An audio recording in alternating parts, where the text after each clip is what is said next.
In 2025, the way writing is marked has been released, and what it revealed shocked me. We know that in terms of the actual score, it is broken into 25 marks split between Set A being worth 15 marks and Set B being worth 10 marks.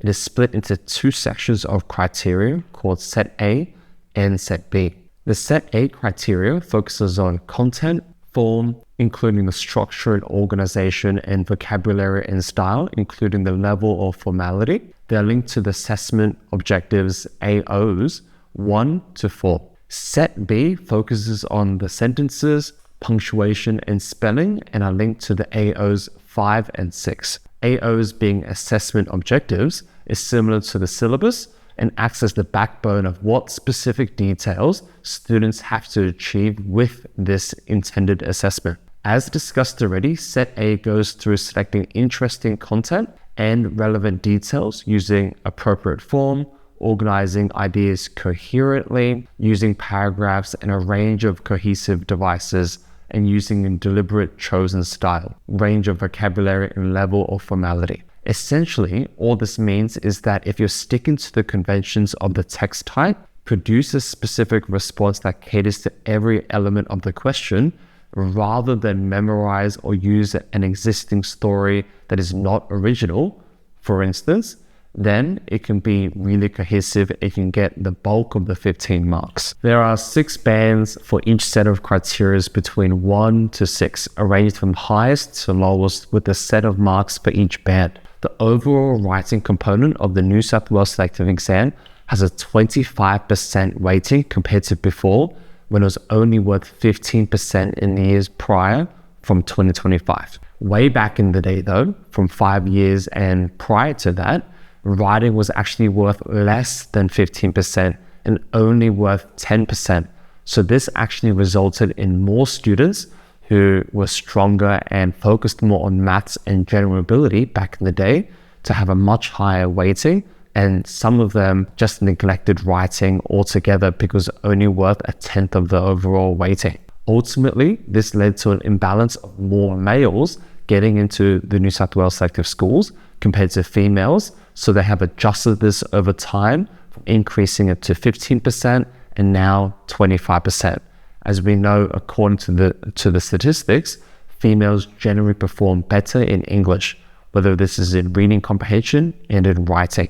It has tried to address the gender imbalance and ensure a more balanced skill and development rather than students who are only really focused on math and general ability back in the day. As we also know, the test is now equally weighted at 25%, with all the exams being worth the same amount. It becomes even more important for students to know how it is assessed so they can minimize their mistakes to get as many marks in Part B, as well as tailor their response specifically to the text type with a unique and original answer to maximize the marks in Set A for the marking criteria. With this weighting, students who are only specialists in certain subjects will now typically struggle to make it into the top selective high schools like North Sydney Boys, Helston, Baulkham Hills, and the list goes on. And the reason why is because with every test worth 25% now, it now puts more emphasis on well-rounded students who perform well across the board. So why is this important in 2025 and beyond? Well, we know that it has a higher weighting and it's now typed. A completely different experience for students who are not exposed to typing. Students at Bings Academy, which is where I'm at, is pretty comfortable as all of our classes at the moment are now done online in a one-on-one format. Students have to type during every class. Students without typing and keyboard practice typically write fewer words and can articulate less detail in their writing responses compared to students who have practiced using this new mode. This has not had an impact from what we see in other exams, but mainly in terms of writing now that the test is online. In preparation, students who are planning to do the New South Wales Selective Exam or are still on the younger sides in Year 3, Year 4, or even just starting Year 5 in 2025 can get ahead by typing more of their written responses in preparation of the writing portion of this exam. It does make it more difficult for students who may not necessarily have the same access to computers or to the internet, or be able to afford the ability to practice on a keyboard. However, the NAPLAN exam, which is done in year 3, 5, 7, and 9, is also done online from a few years ago to pretty good success. I honestly can see how this may impact students who cannot afford their own computer, etc., especially as some of the biggest reasons and advantages of attending a selective school in the first place is having a superior learning experience for free compared to private schools, which can cost hundreds of thousands of dollars for certain top schools in New South Wales. But definitely, if you didn't know that the tests are online, and if you're not practicing your writing typed and on a keyboard, that's something that I highly recommend for you to research further. As a PSA, we're also running the Selective 2025 Horizon program, which is a completely free 10-week program where students will do all 4 exams of the selective exam, including writing each and every week during this 10-week period. Scores are provided immediately after completing the tests, and weekly rankings are provided for everyone to see. We'll start this from the 7th of February 2025 to the 13th of April 2025, being the 10th and final day of the program.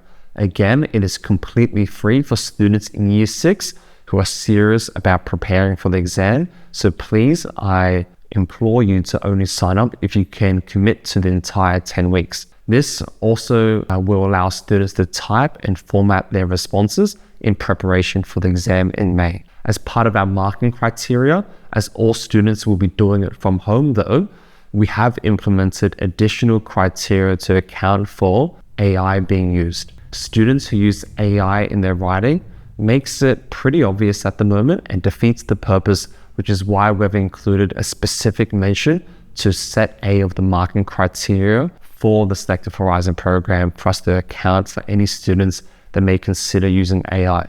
All students who participate in the Selective Horizon program, but also at times even submit their homework with us at Bings Academy, will have their writing undergo AI analysis to ensure they've not used AI, which will not be allowed in the actual test. We have found several of our own students try to cheat their own learning doing this, and it will not help them in the future, which is why we've added mention to this specifically to tackle this. If you're curious about our slightly adapted marking criteria to cater to this, it should be on our screen. Otherwise, simply follow what was already provided by the Department of Education regarding the marking scheme for the writing component. The New South Wales Department of Education states that all teachers should be careful when assessing if content is AI generated by verifying the accuracy and suitability of certain outputs. Although this does not mean that the Department of Education have a certain AI detection policy,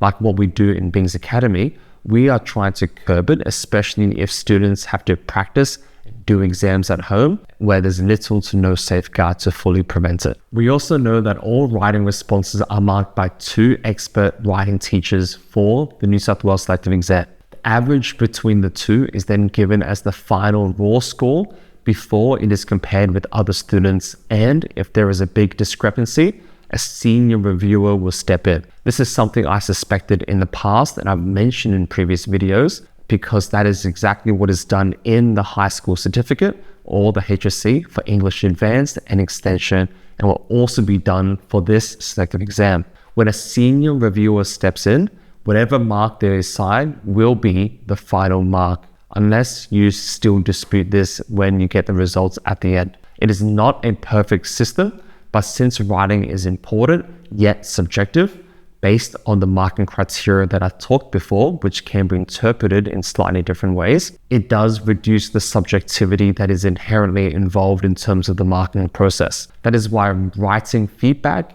and marks can range wildly, even at certain tutoring centers and schools, where if they get high school students to mark and provide feedback for selective writing, it can be an accurate or completely inaccurate representation of their true ability. This is not a good or accurate representation in some ways. They are still in the process of learning and may not be skilled or knowledgeable enough, especially if some of these teachers are still in high school in year 9, 10, or 11, for instance. Although since writing is double marked and overseen by a senior reviewer, and none of their reviewers are in high school, large discrepancies in marks are highly likely to not occur. But if it does occur, that's when the senior reviewer will step in, such as someone giving a 10 out of 25, while someone else giving a 20 out of 25.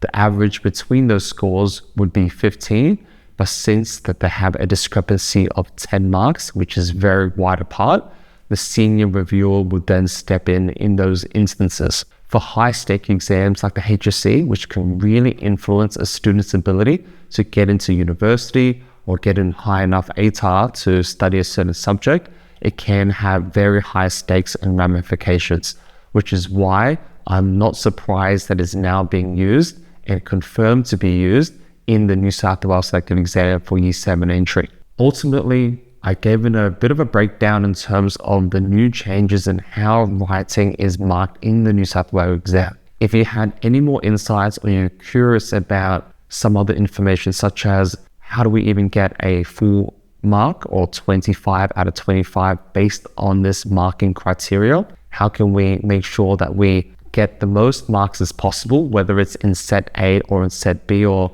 if you had any other questions that you were curious about, please write it down below and I'll try my best to assist. If there's something that you wanted me to cover in a different video, be sure to mention it, like, subscribe, and I'll see you guys in the next video. Bye.